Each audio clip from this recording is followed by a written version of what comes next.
안녕하세요.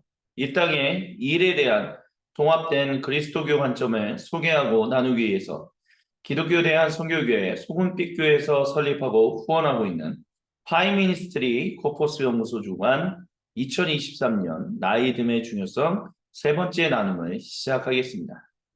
이 시간 참여하신 모든 분들을 우리 주님께서 환영하십니다. 오늘은 지난 시간에 다뤘던 주제와 연결되는 주제로서 소명에 대해서 포스티베스 교수님을 통하여 우리 주님이 나눠주시는 그 지혜에 함께 귀를 기울이겠습니다. 제가 잠시 기도하고 시작하겠습니다. 거룩하신 삼위 하나님을 찬양합니다. 주님 모든 영광과 감사와 찬양 우리 주님 홀로 받으시옵소서. 그리고 지금 이 시간 나이듦의 중요성과 관련한 소명에 대한 주제를 저희가 함께 이야기 나누고자 합니다. 주님 이 시간 우리에게 찾아와 주시옵소서. 우리를 방해하려고 하는 모든 악한 마귀 사탄 세력들은 나사의 그리스도 예수님의 이름으로 저주받고 떠나가게 하여 주옵시고 이 시간 우리에게 주님이 주시고자 하시는 그 지혜와 능력이 충만하게 하사 주님으로 인하여 우리가 즐거워하며 우리의 모든 삶을 통하여 오직 하나님만 영광 받으시기를 우리가 간절히 소망하오니 주여 말씀과 성령으로 충만히 임재하여 주옵소서. 시작하는 시간이 오니 마치는 그 시간까지 우리 주 하나님께서 함께 하실 것을 믿음으로 선포하며 살아계신 그리스도 예수님의 이름으로 감사드리며 간절히 기도드립니다. 아멘. 예, 그래서 저희가 지난 시간에 이제 나이듦과 이제 은퇴를 새롭게 바라보는 어떤 그런 관점들에 대해서 이야기를 나눴었는데요. 그러니까 그리스도교는, 그러니까 그리스도인들은 은퇴라고 말하는 이제 18세기, 19세기에 이제 산업혁명을 거치면서 나오게 된 오늘날 우리가 서구화된 대한민국에서 얘기하고 있는 그런 은퇴라는 개념은 또 온전치 않다라는 이야기를 말씀을 드렸었어요. 그래서 그 세상 가운데서 살아가면서 우리가 얘기할 그리스도인들이 얘기해야 할 것은 무엇이다? 소명적인 전환이다라는 the vocational transition이라는 부분을 말씀을 드렸습니다. 그럼 도대체 소명이 무엇인가라는 부분을 우리가 좀 더 명확하게 알 필요가 있지 않을까요?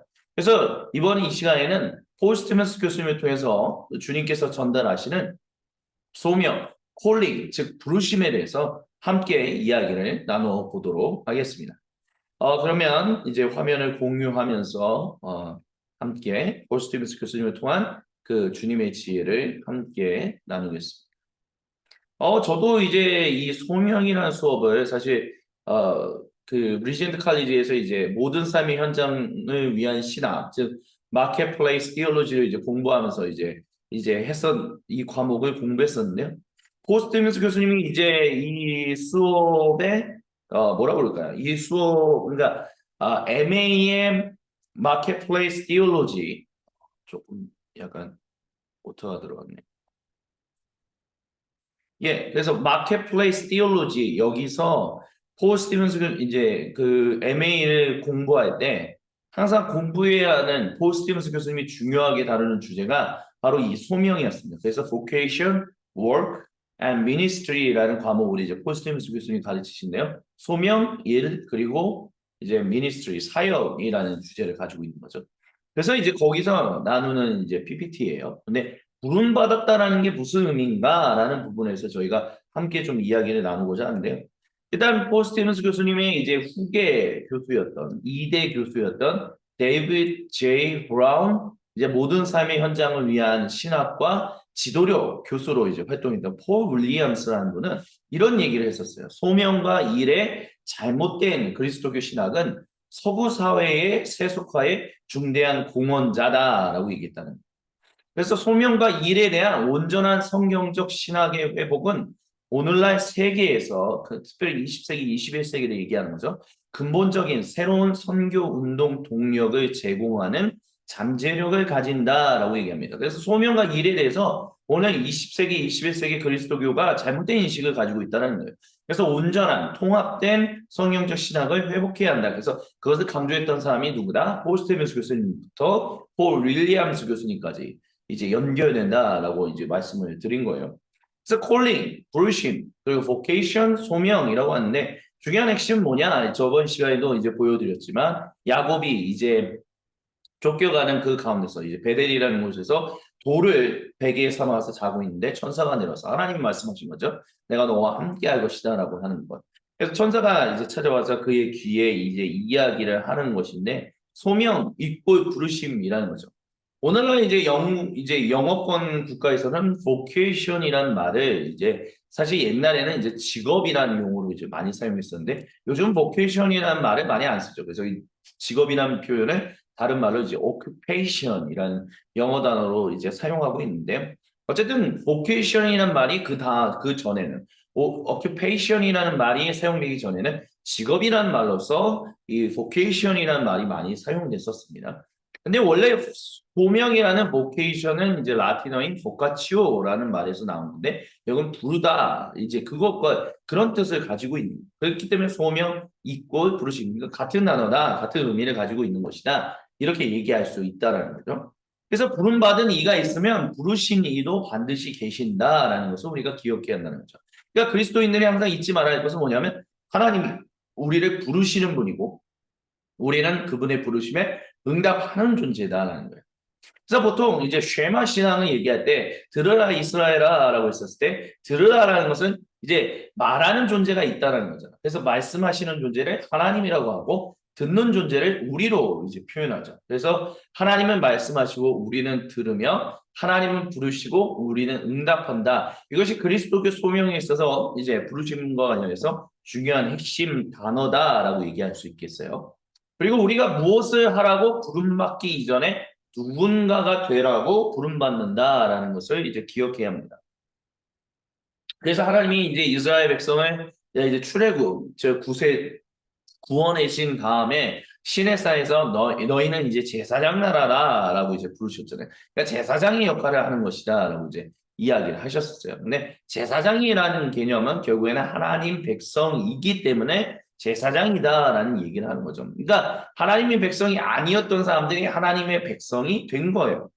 그렇기 때문에 무엇을 먼저 하라라는 이야기를 먼저 주님이 주신 것은 아니죠. 뭐 제사장 나라가 되어서 많은 사람들 섬겨라 뭐 이런 역할들은 일단 하나님의 백성이 되었다라는 것을 전제로 하여서 그런 이야기들을 하는 것입니다. 그렇기 때문에 우리는 그리스도인들은 무엇을 하라고 부름받기 이전에 누군가 즉 하나님 백성이 되어라 하나님 자녀가 되어라고 부른다라는 것을 우리는 기억해야 합니다. 그렇기 때문에 부르심은 우선적으로 구원과 관계한 것입니다. 근데 그 전에 잠시 제가 마이크 세팅이 조금 필요해서요. 마이크 세팅과 관련해서 조금 잠깐 조절을 하고 다시 시작하도록 하겠습니다. 예, 그래서 하나님이 우리를 부르신다라는 것이죠. 하나님이 우리를 부르시고 하나님이 말씀하신다라는 것을 우리가 잊지 말아야 한다라는 이야기를 지금 폴 스티븐스 교수님 통해서 우리 주님이 말씀하고 계시다라는 것입니다. 그래서 부르시면 우선적으로 그래서 구원과 관계한 거예요. 하나님이 우리를 구원하셔서 자신의 백성 삼으시기 때문에 그렇다는 거죠. 그래서 구원은 뭐다? 저쪽 가는 것이 아니라 하나님이 하나님 백성 되어라. 어디서? 이 땅에서. 그래서 구원은 항상 이 땅과 관계하는 것이다라는 것을 잊지 말아야 합니다. 그리고 하나님의 부르시면 이제 포괄적이다라는 것도 잊지 말아야 합니다. 우리 삶의 전부다라는 것이에요. 우리 삶의 전부를 하나님이 구원하시고 우리의 삶의 모든 현장에 하나님이 함께 하시니 너희는 참여하라라고 부르신다는 거예요. 그래서 지난 시간에 잠깐 보여드렸었지만 이 포괄적인 부르시면 소속감, 존재 그리고 행위와 관련된다라고 얘기를 해요. 그래서 회중적인 측면에서는 사역, 공동체로서는 선교, 직업적인 측면에서는 일, 사회 정치적인 측면에서는 정의, 가족의 측면에서는 제사장 직분과 서비스, 개인적이고 인격적인 어떤 범위에서는 영성을 얘기할 수 있다라고 얘기합니다. 그래서 지난 시간에도 말씀드렸지만 소명, 있고 부르심 했을 때 부르심은 우리의 삶이 그리스도를 위하여 살아내는 소명과 같다는 의미를 가진다라고 얘기해요. 그리고 이 살아냄은 우리의 인격성의 표현인 거죠. 우리가 가진 하나님으로부터 주어진 이 재능, 달란트를 얘기하는 거죠. 이 자연적이고 초자연적인 재능들의 운동은 주어진 방향성과 역동적인 힘을 가져요. 왜냐하면 그것들은 우리들 자신, 가족 또는 사업에 의해 이루어지는 것이 아니라 우리를 붙드시는 주님에 의해서 이루어지기 때문이다라는 거예요. 그래서 주님이 함께 하신다는 거죠. 이건 근데 오해해서는 안 됩니다. 그러니까 주님이 우리의 모든 것을 그냥 다 이끌어 가시니까 우리는 수동적으로 그냥 끌려가겠지라고 했는데, 사실 부르심에 응답한다라는 것도 능동적인 게 있어요. 물론 응답한다라는 측면에서는 부르는 콜, 너와 이제 그것에 응답하는 콜, 리의 어떤 역할적인 차이점은 분명히 있죠. 콜로는 능동적으로 보이고 콜, 리는 좀 더 수동적인 측면을 가지고 있다는 것을 부인할 수는 없어요. 하지만 그럼에도 불구하고 완전히 수동적으로 끌려가는 것이 아니라 응답할 수도 있고 응답하지 않을 수도 있다라는 것이죠. 그래서 응답할 수 있다라는 것을 그만큼 무엇인가를 적극적으로 해야 하는, 응답해야 하는 어떤 역할을 보여주는 거다라는 거예요. 그만큼 그 사람에게, 그 존재에게 의지라는 것이 있다라는 거죠. 근데 그런 모든 것들이 하나님이 우리에게 주신, 그리고 우리가 결국에는 가지게 된 재능, 그리고 자연적인 어떤 달란트라고 하든 초자연적으로 성령의 임재하심을 따라 표현되는 은사라고 하든 어떤 것이든 간에 그것들은 어떠한 방향성과 역동적으로 성령 하나님의 충만하심 임재 가운데서 방향성을 잡고 가게 된다라고 얘기할 수 있다라는 것입니다. 특별히 방향성이라는 부분은 말씀과 관계될 수 있겠죠. 우리에게 지혜로 찾아오시는 성육신하신 말씀이신 예수님.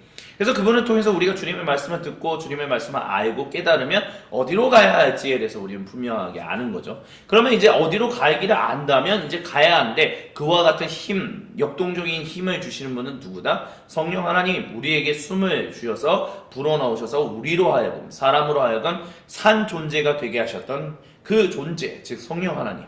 그래서 말씀과 성령으로 우리는 아버지께 예배하는 자는 영과 진리로 하나님을 예배하지라 라고 얘기하셨던 예수님의 말씀을 이렇게 또한 연관해서 생각해 볼 수 있을 것 같아요. 그래서 우리의 모든 것은 어떤 앞에 있는 타스크, 과업이 있기 때문에 나 가족을 돌봐야 돼, 우리 회사를 더욱더 잘 운영해야 돼, 뭐 어떤 것이 있어야 돼, 그런 것들이 아니라 결국 우리와 함께 하시는 임마누엘 하나님에 의해서 이 모든 것들이 인도되어진다라는 것을 기억해야 할 것입니다. 그래서 소명을 대체하는 여러 가지 것들이 있죠. 경력, 뭐 직업, 전문가, 행운, 운명론, 업보. 그렇지만 그리스도교 서비스와 관련된 소명은 목사, 선교사에게만 되는 것이 아니라 모든 일을 향한 것이다라는 것을 잊지 말아야 돼요. 그래서 리젠트 칼리지에서 1989년까지 이제 조지신학 교수로서 계시다가 이제 암투병을 하면서 교수 생활을 하시다가 이제 하나님의 품에 안겼던 클라스 버큐머리라는 분은 그리스도교 소명은 웨딩 케이크와 같다라는 이야기를 했습니다. 예, 그래서 그리스도교 소명은 웨딩 케이크와 같다라고 표현을 했어요. 그래서 그게 무슨 말이냐라고 했었을 때 저번에도 보여드렸지만, 일단은 인간적인 소명이 맨 밑바탕에 있다는 거죠. 하나님이 우리를 하나님의 사람, 인간으로서 창조하셨다는 거죠. 그래서 하나님과 우리의 관계는 친교, 하나님 안에서 나와 타인의 관계는 공동체를 건설하는 것, 그리고 하나님 안에서 나와 창조세계의 관계는 공동 창조성으로서 이 세상에 이제 하나님이 내재시키신 그 씨앗들, 그 샬롬의 씨앗들, 그 번영함과 평화의 씨앗들이 진실로 실현되어서 풍성한 열매를 맺게 하는 것, 그게 공동 창조성이다 라고 말씀을 드렸어요. 그리고 그 위에 그리스도인의 소명이 있고 그 위에 개인적인 소명이 자리 잡는다 라고 얘기할 수 있습니다. 인간적인 소명이 먼저 밑바탕에 깔려 있기 때문에 그리스도인의 소명이 그것에 이제 이어서 위에 올라가 있고, 그 그리스도인 소명 안에서 우리의 개인적인 인격적인 소명을 발견하게 된다는 거죠. 그래서 인간적인 소명, 인격적인 소명이 뭐냐, 개인적인 소명이 뭐냐라고 했을 때, 첫 번째는 하나님의 친교를 위하여 부름받았다라는 것입니다. 그래서 에덴 동산에서 하나님과 우리는 친밀한 교감을 누리게, 그래서 언약이 거기에 세워졌다라는 것을 우리는 알 수 있죠. 그리고 두 번째, 하나님 안에서 나와 타인의 관계는 이 땅에 찬양받을, 찬양하는, 누구를 찬양해야? 하나님을 찬양하는 거죠. 그런 공동체 형태를 건설하라고 부름받은 거예요. 그래서 공동체 건설인 거죠. 그래서 인류의 사회적인 본성에 대해서 창세기 1장 27절에서 이렇게 말씀하셨잖아요. 하나님이 당신의 형상대로 사람을 창조하셨으니 곧 하나님의 형상대로 사람을 창조하셨습니다. 하나님이 그들을 남성과 여성으로 창조하셨다는 거죠. 남성과 여성으로 창조하셨다는 게 굉장히 중요하다는 거예요. 우리는 어떤 동성애적인 측면에서 동성애를 이제 인정해서는 안 된다. 어떤 그런 거에서 하나님은 남성과 여성을 굉장히 이제 두 성으로 창조하셨다. 이것을 굉장히 중요하게 이제 얘기하면서 이제 어쨌든 차별금지법에 대해서 어쨌든 그게 제정되어서는 안 된다. 이런 움직임이 이제 한국 교회 내에서 굉장히 큰 다수의 주류의 움직임으로 이제 활동하고 있는데, 그것과 관련해서 우리가 또한 덧붙여서 이제 중요하게 생각할 것은 무엇이냐면, 결국에는 한 남성과 한 여성을 하나님의 형상으로 하나 되어서 함께 더불어 아름다운 공동체. 그러니까 하나님은 한 분이시지만 우리가 보통 삼위 하나님이라고 하잖아요. 아버지, 아들, 그리고 성령. 삼위일체 하나님을 가장 잘 설명하는 기본적인 설명은 뭐다? 아버지 하나님이 자신이 누구인지를 사람들과 창조세계에게 이제 드러내시는데, 즉 계시하신데, 그것을 어떻게 계시하셨다? 말씀과 영으로 계시하셨다는 거죠. 그래서 우리는 말씀과 영을 통하지 않고서는 아버지 하나님이 누구인지 알 수 없다는 거죠. 그래서 아버지, 아들, 성령이 한 분 하나님으로서 아름다운 정말 그 페리크레시스, 그 포크 댄스라고 할 수 있죠. 그래서 아름다운 이제 움직임, 활동을 만드셔서 하나님 창조하시고 구속하시는 일들을 행하셨다. 그게 이제 삼위일체의 기본적인 어떤 신앙 고백의 이제 근간에 깔려 있는 이제 그 어떤 기저라고 해야겠죠. 그런 거라고 할 수 있는데, 하나님 그런 것처럼 사람을 창조하셨는데 단독자로 홀로 있게끔, 그래서 홀로 단독자로 완전하게 있는 것이 아니라 한 신체적 성별로서의 남성과 한 신체적 성별의 여성이 하나 되어 한 가족을 이루게 됐대. 그래서 한 몸이라고 하잖아요. 그렇게 돼서 함께 더불어서 사랑하며 살아가게 됐대. 진실로 하나님이 원하신 대로 사랑하며 살아가게 됐대. 하나님이 창조하셨던 그 형상이 이 창조 세계 가운데 온전히 뿌리 내려서 아름다운 열매를 맺을 수 있게 했다는 거예요. 그래서 이 모든 사람은 예배하는 존재로서, 호모 아도란스라는 존재로서 창조되었는데, 그 호모 아도란스는 결국 하나님을 섬긴다라는 거잖아요. 근데 그 하나님을 섬긴다라는 것이 결국에는 한 남성, 한 신체적 성별로서의 남성과 한 신체적 성별로서의 여성이 서로가 서로를 섬기는 그런 사랑의 관계로서 아는 공동체로 형성되었고, 그것이 곧 하나님의 형상이다라고 창세기는 우리에게 얘기하고 있다라는 것입니다. 그래서 또한 이사야서 45장 18절은 이렇게 얘기했어요.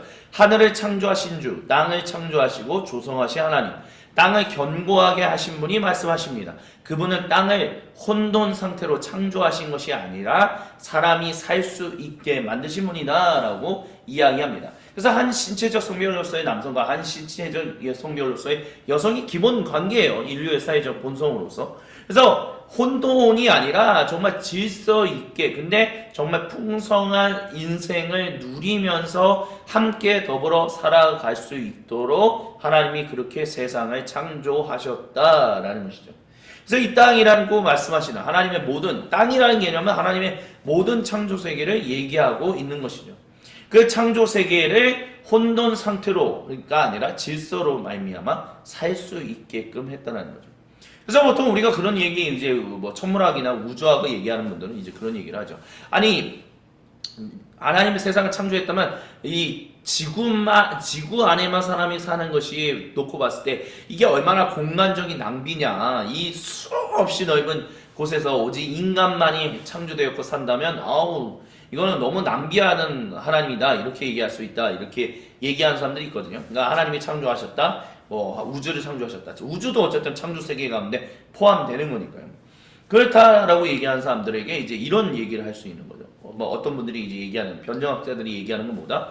지금 지금의 지구로서 많은 사람들이 꼭 이제 살아가고 동식물이 살아갈 수 있는 것은 바로 태양과 지구의 사이의 거리가 굉장히 이와 같이 낭비되는 것처럼 엄청 먼 거리여야만 이게 살 수 있다는 거죠. 그러니까 낭비되는 것이 아니라 바로 지구에서의 삶이 온전하게 열매 맺을 수 있도록 그 공간이 의미 있는 역할을 한다는 거예요.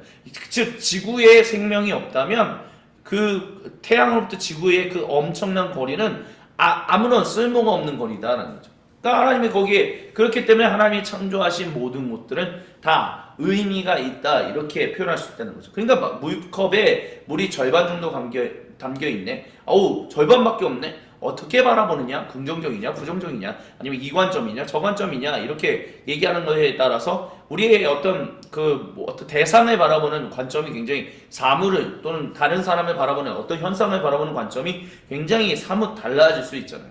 그런 것처럼 하나님이 한 신체적 성별로서의 남성, 한 신체적 성별로서의 여성, 근데 그것만이 전부냐라고 얘기했었을 때 인류는 그것만이 전부는 아니에요. 중요한 것은 남성과 남성 간에, 여성과 여성 간에 어쨌든 함께 더불어서 살아갈 수 있는.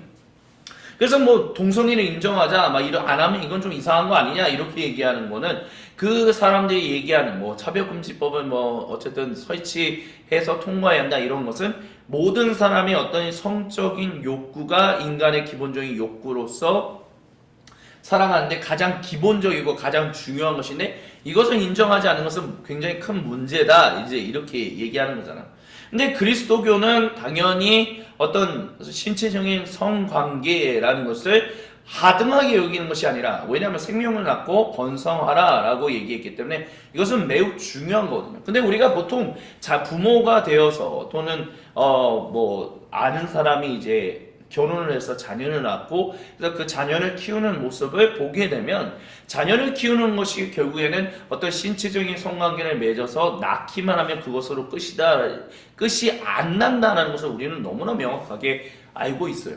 즉 자녀를 키운다라는 데 있어서 얼마나 많은 관계가 온전하게 잘 맺어져야 하는가. 즉 신체적인 어떤 성관계 이상의 정서적이고 모든 것을 다하여 함께 관계를 맺는 중요한 것들이 더 많이 있다는 것을 우리는 알게 돼요. 그러니까 그런 의미에서는 이제 뭐 차별금지법을 이제 제정을 찬성해야 합니다. 왜냐하면 모든 사람의 모든 인간관계의 기본은 그리고 사실 기본을 넘어서서 가장 중요한 것은 신체적인 성관계입니다라고 얘기하는 것. 그래서 정서적인 어떤 성관계 그런 정서적인 만족도 있어야 합니다. 그렇기 때문에 꼭 가족으로서 살아갈 수 있게 이제 허용해 줘야 합니다라고 얘기하는 것들을 사실은 조금 그리스도교가 얘기하는 부분과 관련했을 때는 굉장히 제한적인 것들만 얘기하는 어떤 한계점을 가지고 있다라고 이제 얘기할 수 있다는 거죠.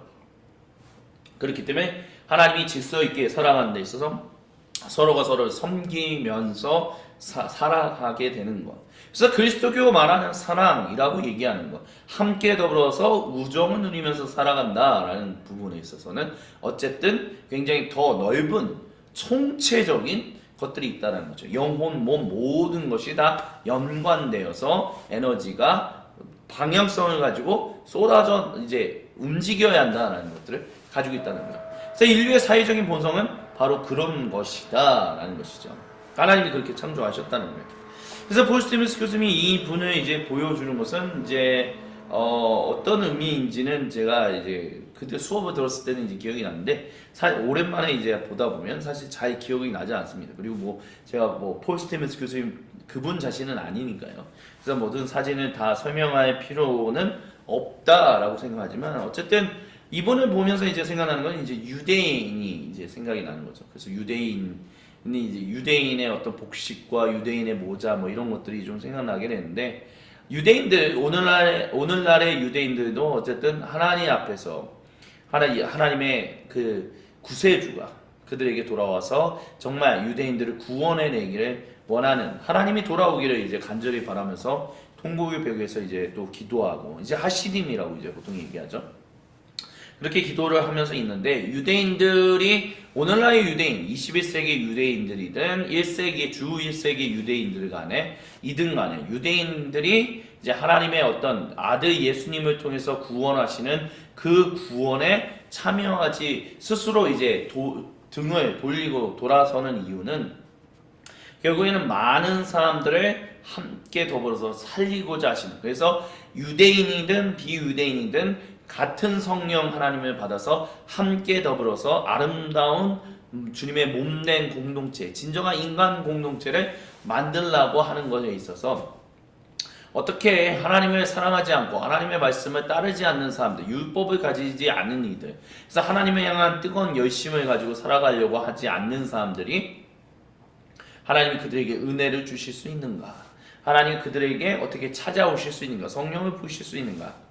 어떻게 한 몸을 이룰 수 있는가? 그래서 유대인들은 지금도 특별히 경건한 유대인들이다라고 얘기하는 분들은 이제 그런 것들을 이제 거부하기 때문에 예수님 구세주가 되셨다라는 것을 전혀 이제 받아들이지 않고 있는 거죠. 그러니까 고독하다라고도 이제 볼 수 있을 것 같아요. 하나님 앞에서 하나님과 나와의 관계가 정말 깊은 관계가 되기 위해서는 고독하다라는 것을 굉장히 중요하게 여겼어요. 그래서 정말 내 영혼이 정화되어서 하나님의 어떤 조명 가운데서 그분과의 일치를 추구하는 정화 조명 일치라는 어떤 그리스도교 영성, 특별히 사막 교부들과 관련한 어떤 영성 그런 훈련, 훈련이라고 해야 할까? 어떤 그런 단계들, 하나님과 관계가 성숙해지는 단계에 있어서 이제 독거함, 이제 고독, 영어로는 이제 솔리투드라고 하거든요.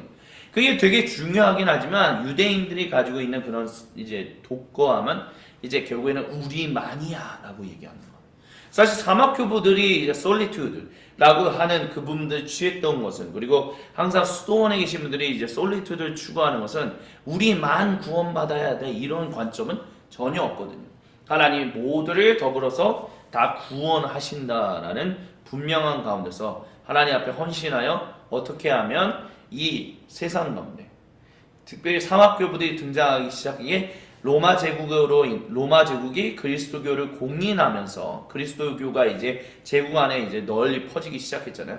그러면서 어떤 믿음이라는 것이 이제 세속화, 진정한 회심이 없는 사람들이 교회에 넘쳐나서 자기들을 스스로 가리켜서 교인이라고 얘기하는 일들이 일어나면서 참된 교인, 참된 하나님 백성이라는 것을 일깨워주기 위해서 먼저 자기들이 진정한 주님의 몸된 공동체를 이루어서 이제 하나님 앞에서 단독자로 서고, 그렇지만 그거에만 머무는 것이 아니라 결국에는 일반적인 이제 교회에 있는 사람들, 사회에 있는 사람들에게 참된 믿음의 공동체를 알리는 어떤 그런 오고감, 교환이라고 하면 교환이라고 할 수도 있겠죠. 그런 일들을 했다는 거죠. 그렇기 때문에 유대인들이 취하는 그런 고독과 그리스도교가 추구하는 그런 고독은 완전히 다른 차원을 가지고 있다는 것을 얘기할 수 있어요.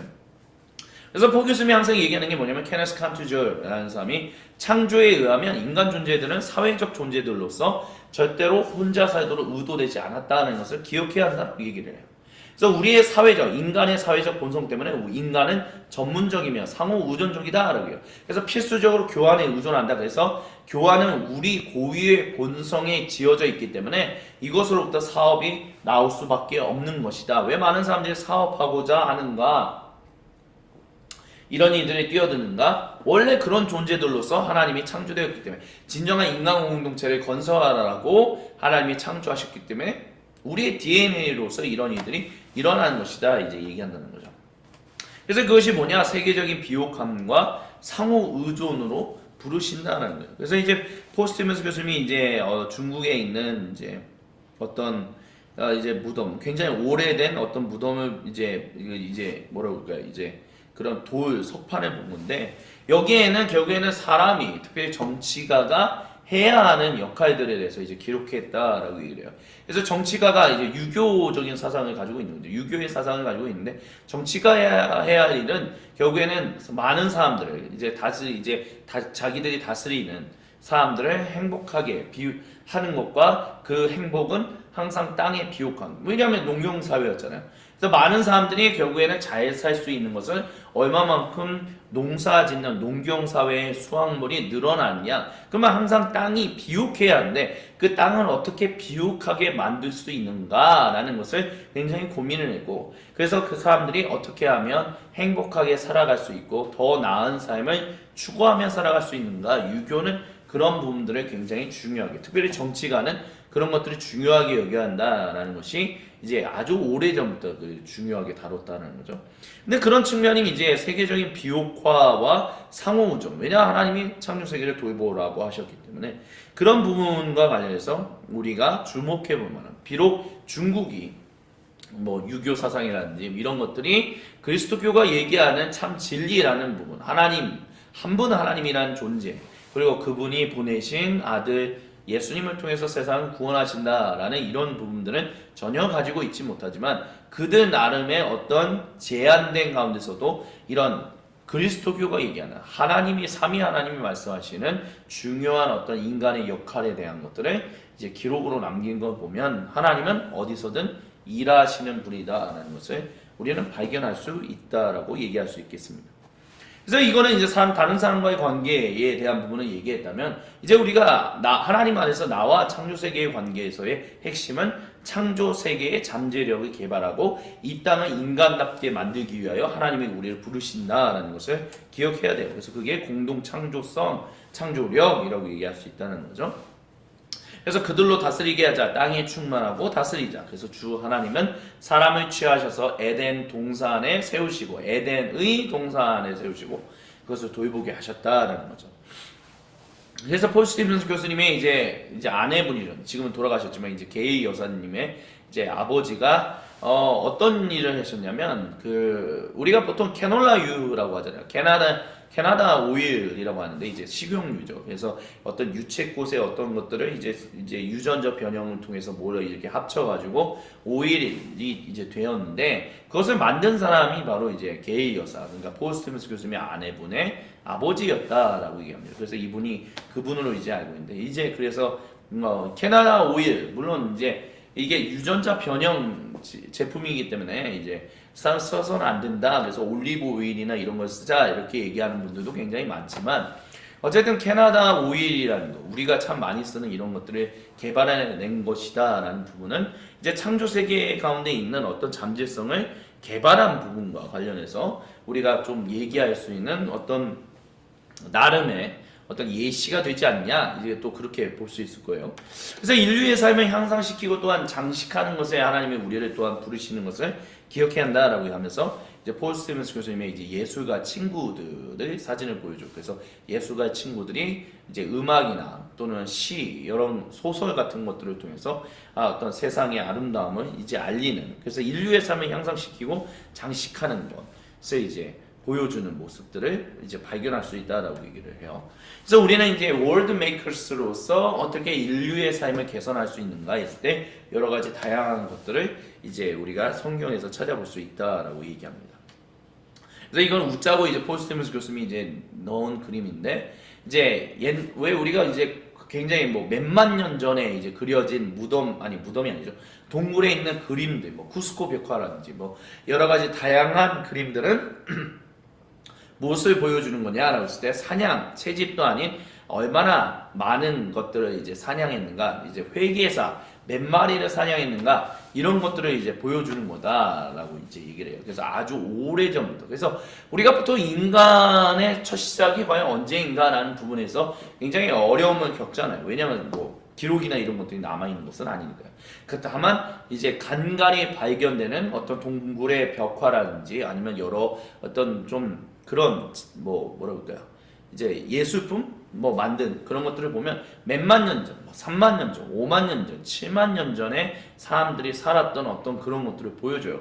그러면 우리가 보통 이제 아브라함이 등장했던 것을 보통 주전 18세기경, 뭐 17세기경 이때, 그러니까 이때로 본다면 그것부터 한 1200년 경부터 더 앞으로 가면 고대 이집트의 이제 피라미드가 이제 형성. 왜냐면 이집트의 고왕조가 이제 주전 3000년 경부터 이제 이어져 쭉 내려왔다라고 하는데 보통 아브라함이 이제 이집트로 갔다라고 한다면 1왕조, 고왕조 다음에 잠깐 중간기가 있었고 중왕조가 있었고 중간기가 있었던 요 때에 아마 아브라함 고 언저리에 이제 아브라함, 이삭 그리고 야곱이 살았을 것이다라고 보는데 그렇다면 고대 피라미드, 고왕조 때 지어졌던 피라미드는 그 아브라함이나 뭐 야곱이나 이들이 살았던 때보다 1000년도 훨씬 전에 지어진 것들이거든요.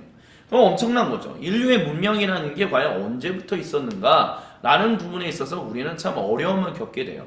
그리고 우리가 또 보통 얘기하지만 이제 아틀란티스라고 이제 사라진 제국이라는 이제 그런 얘기, 이제 제국에 대해서 들어본 적이 있으실 거예요. 그래서 멸망해버려서 흔적도 없어진 대제국 아틀란티스 뭐 이런 것들, 그래서 그 제국을 찾자 뭐 이런 일들도 있는데, 아틀란티스에 대해서 이제 굉장히 구체적으로 언급했던 고대의 중요했던 사람 중에 한 명이 누구냐면 바로 플라톤이에요.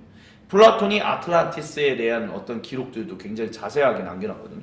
그냥 어떤 상상의 도시가 아닌 실제로 있었을 도시였을 것이다. 그러면 플라톤이 주전 한 500년 이제 요경에 이제 주전 4세기경 뭐 이때 살았다고 한다면 굉장히 그것보다 훨씬 오래전에 이제 문명이라는 게 있었다라고 이제 얘기할 수 있죠. 또 갈대아 우루라고 얘기하는 거기도 5만 명이나 살았던 항구 도시였다라는 고고학적인 발굴도 최소한 지금도 있고요.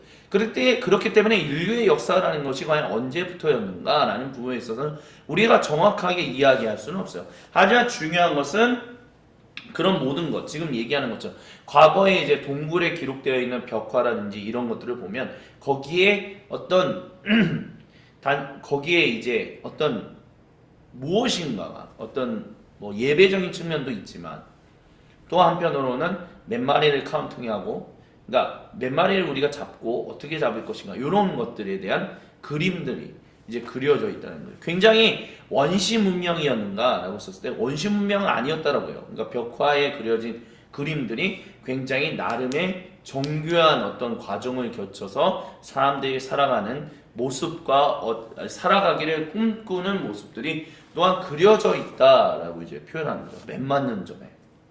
그렇기 때문에 이런 것들을 보면 이제 아주 오래전부터 이제 세상을 만드는 이들이라는 것, 인류의 삶을 개선한다는 여러 가지 것들이 있었다는 것을 우리는 상상을 통해서, 그러니까 어느 정도 상상할 수 있다라고 이제 얘기할 수 있을 거예요. 그러니까 인류의 삶을 개선하는 이들로서 아주 오래전부터 사람들은 이제 여러 가지 역할들을 했다는 것을 우리는 어떤 고고학적인 발견을 통해서 이제 알 수 있다라고 얘기할 수 있습니다.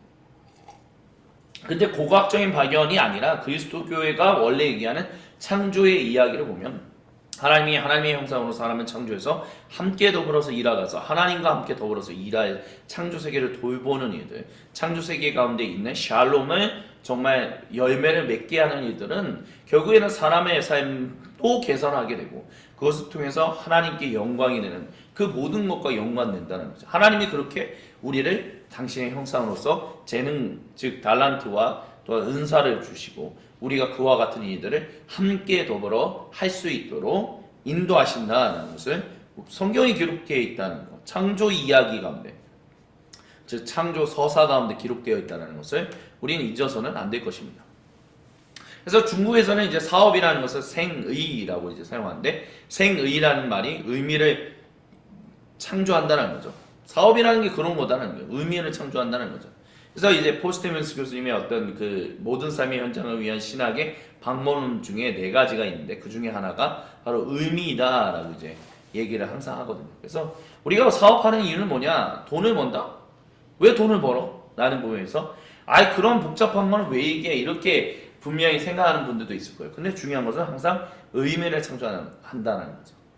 호랑이는 죽어서 가죽을 남기고 사람은 죽어서 이름을 남긴다라는, 그 이름을 남긴다라는 게 뭐예요? 결국 자신의 의미를 남긴다라는 것을 얘기하는 거죠. 사업이라는 게 그런 거라는 거예요. 생의라는 뜻을 가지고 있는 이 사업. 우리나라에서는 이제 생의라는 것은 이제 유교에서의 어떤 삶의 근본 본질 뭐 이런 것들을 표현할 때 쓰는 단어다라고 이제 국어사전에서 얘기하지만 중국에서는 생의를 사업이라고 사용한다라고 하거든요. 의미를 창조한다는 거. 그게 하나님이 우리를 부르신 삶의 목적의 하나다라고 지금 포 교수님이 얘기하고 있는 거예요. 그래서 하나님의 부르심의 너비는 굉장히 포괄적이다라는 것을 저번 시간에도 말씀을 드렸어요. 개인적이고 사회적이고 회사적이고 교회, 도시 여러 가지 측면들이 있다는 거죠.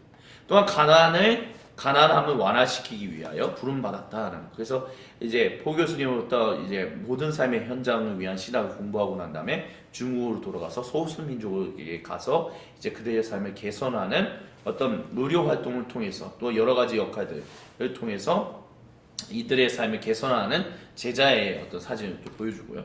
폴 스티븐스 교수님이 이제 한 1980년대부터 90년대까지 한 10년 동안 여름마다 케냐에 이제 신학교를 이제 돌보는 이제 그런 역할들을 했었는데 거기서 발견했던 게 함께 더불어서 먹고 사는.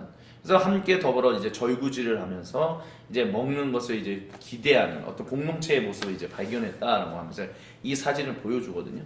이 모든 것들이 결국에는 뭐냐 했을 때 하나님 나라에 이제 투자하고 풍요롭게 하는데 이제 부름받았다라는 것을 우리가 잊어서는 안 된다라고 얘기해요.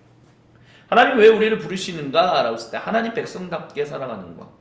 즉 그리스도인으로서 하나님의 살아계심과 하나님의 사랑을 세상 가운데 전하기 위하여 우리가 살아간다라고 얘기하잖아요. 근데 그게 결국은 뭐냐? 인간적인 소명에 바탕을 두고 간다라고 했잖아요. 그래서 지난 시간에 말씀드렸던 것처럼 결국 예수님께서 재림하시고 새하늘과 새 땅이 열리면 우리의 모든 그리스도인의 소명은 끝난다는 거죠. 왜냐하면 예수님이 구세주이시다는 거, 예수님 주인이시다는 증거는 끝나게 될 것이기 때문에 모두가 다 이제 증인 그분, 예수님의 제자, 예수님의 신부, 하나님의 자녀로서 살아갈 텐데 뭐 증거할 게 있겠어요? 이제 해야 할 것은 참된 하나님의 형상으로서의 인간의 소명이 남는 거죠. 그건 뭐예요? 하나님 나라에 투자하고 풍요롭게 하는 것. 하나님의 진정한 창조 세계를 더욱더 아름다운 열매를 맺게 하는 진정한 일이 본격적으로 이제 시작하게 될 거다라는 거예요. 그래서 타락함으로 인해서 하나님과 나와 우리의 관계가 이제 깨어지고 소외됐고 공동체는 깨어지고 규칙과 반란, 지배하려는 것과 그 지배를 깨뜨리려고 하는 반란이 항상 일어나며 창조세계는 파괴가 일어났지만 예수님이 우리를 위하여 죽으시고 부활하심을 인하여 맺게 된 새 언약 가운데서 우리는 하나님과의 관계가 하나님께로 다시 나아갈 수 있고 하나님이 우리를 용납하시며 우리는 서로가 교제하는 존재가 되었고 이웃을 맺게 되었으면서 우리가 땅을 돌보는 의미 있는 일을 하게 되었다라고 얘기를 해요. 그래서 새하늘과 새 땅에서는 이 친교가 계속해서 이어질 것이며 하나님의 도시와 하나님의 백성이 완전히 세워질 것이고 충족된 창조성이 불완전함이 아닌 완전한 창조성이 발휘되어 하나님과 함께 더불어 진정한 인간의 그 일들을 청지기의 일들을 감당하게 될 것이다라고 포 교수님은 얘기한다는 거죠. 그래서 지난 시간에 말씀드린 거잖아요. 그래서 그리스도교의 소명은 웨딩 케이크와 같다라는 것이 바로 인간적인 소명, 그 위에 그리스도인의 소명으로서 제자도, 거룩, 서비스가 연결된다라고 얘기하는 거예요. 제자도는 하나님께 속하는 것. 그리고 친교다라는 거죠.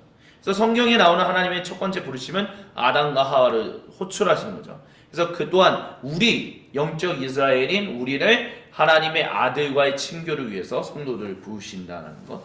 그래서 우리가 하나님의 백성으로서 거룩하게 살라, 공동체를 건설한다는 거예요. 그래서 하나님이 우리를 부르셔서 구원을 경험케 하시고 그분의 영광을 위해 살라라고 말씀하시는 거죠. 그래서 우리가 성령의 9가지 열매라고 했었을 때 자유, 뭐 여러 가지 그 성령의 9가지 열매만 있는 것은 아니지만 우리에게 됨됨이 삶의 태도를 이렇게 가져야 한다라고 말씀하시죠. 성령의 충만함 가운데 살아가는 사람들은 자유하며 소망을 가지며 평화를 나누며 거룩한 하나님 백성으로 살아간다. 그래서 그런 사람들은 하나님의 일을 하는 사람들이다라고 얘기한다는 것이죠. 그게 공동 창조력이다라는 거예요. 그래서 제자들은 그게 선교와 또한 연관된다라고 얘기할 수 있습니다. 그래서 제자들은 그리스도와 함께 있도록 그리고 파송되도록 부르심을 받았다는 것을 잊지 말아야 합니다. 이와 같은 바탕 위에서 나를 향한 개인적인 소명을 발견할 수 있다라고 얘기하는 것이죠. 그래서 성경 안에 이제 구약 성경 안에서는 몇몇 사람만 특별한 서비스로 이제 부름받았다라고 하지만 이제는 모든 이가 사역과 선교로 부름받는다라는 것을 기억해야 합니다. 그래서 각 개인에게 이제 부르심에는 이제 내적인 부르심과 섭리적인 부르심과 은사적인 부르심, 마음의 부르심, 교회적인 부르심이 있다라고 얘기를 하고 있습니다. 그래서 존 카빈이 이제 이렇게 얘기했다라고 했죠. 존 카빈이 저는 다음과 같은 은밀한 부르심, 곧 목사 개인은 하나님 앞에서 의식하고 있으나 교회가 증인이 되지 못하는 그런 부르심은 고려하지 않는다라고 얘기를 해요. 그러나 우리가 주어진 직분을 야망이나 욕심 혹은 그 어떤 이기적인 욕망으로 받는 것이 아니라 하나님을 진실로 경외하는 마음과 교회를 세우고자 하는 열망으로 받는 것임을 우리의 마음이 증거하는 바입니다. 그래서 우리의 사역이 하나님의 인정을 받으려면 이것이야말로 우리 각자에게 진정으로 필요한 것이다 라고 얘기를 했어요.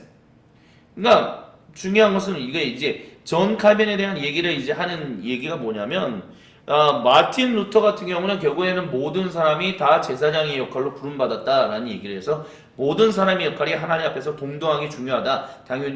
단순히 성직자라든지 수사들만 그런 중요한 역할을 하는 것이 아니라 모든 사람들이 다 중요하다라는 것을 얘기했는데 칼빈은 또 그럼에도 불구하고 목회자의 어떤 부르심이 그래도 좀 더 중요하다 뭐 이런 얘기를 했다는 거예요.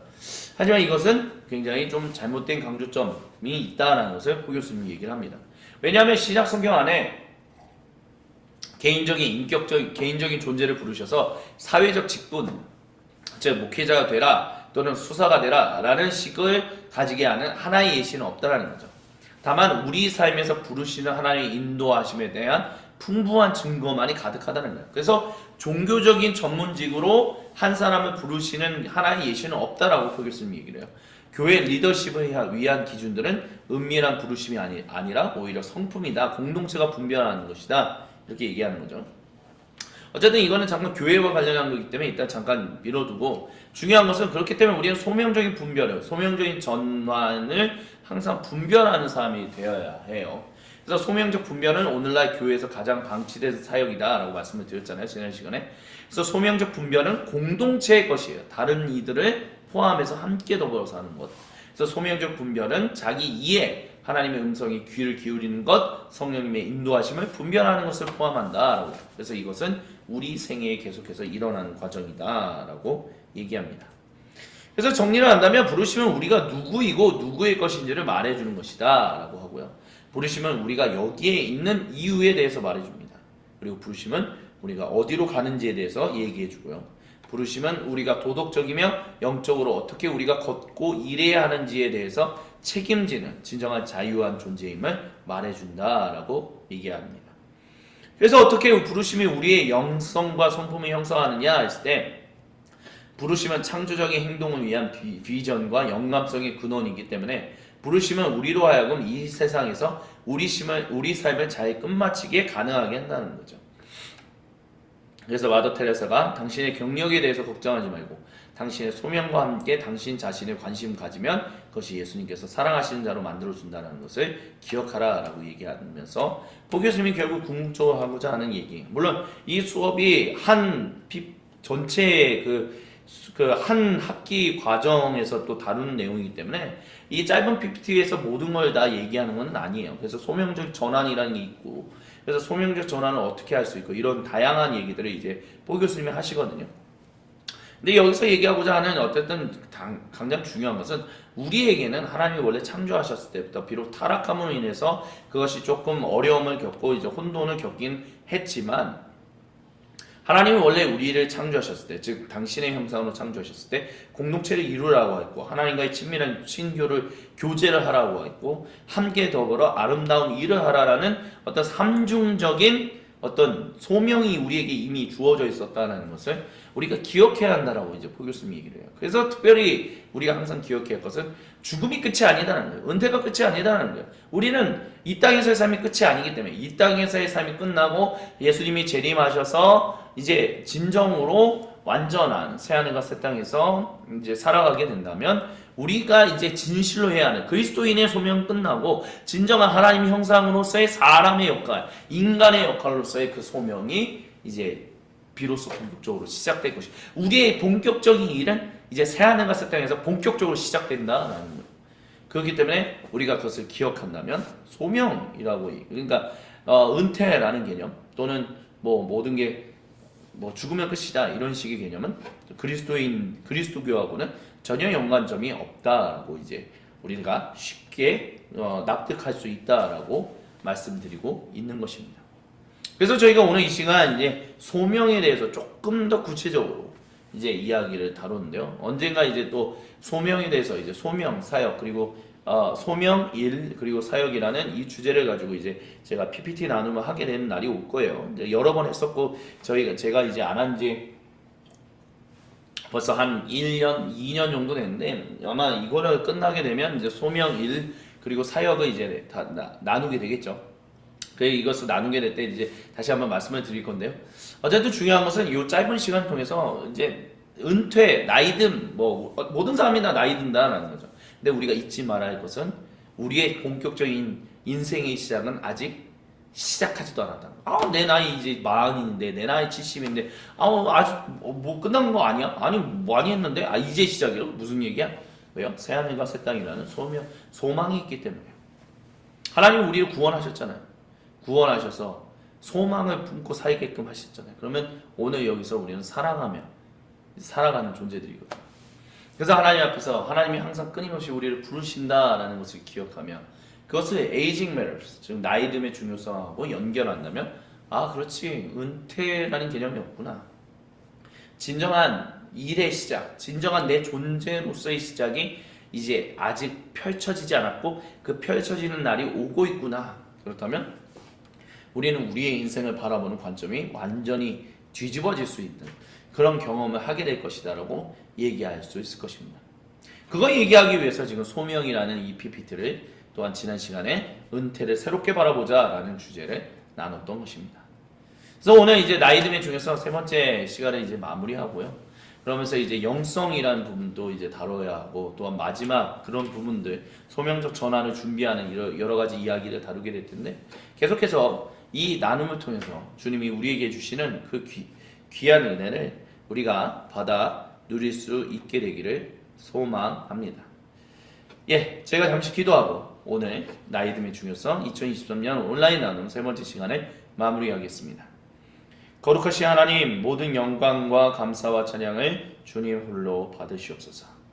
소명에 대해서 우리가 온전히 이해하게 하여 주시고 그리하여 정말 하나님 은퇴가 끝이 아니고 나이 듦으로 인해서 모든 것이 끝나가는 것이 아니라 본격적인 내 인생의 시작은 이제 막 다가오고 있다라는 그 사실을 온전히 알고 깨달아 기대하면서 소망을 품고 이 세상에서 하나님이 우리에게 맡기신 일들을 하나님이 우리에게 부르시는 그 일들에 순종함으로 적극적으로 참여하는 거룩한 하나님 백성들 되게 하여 주옵소서.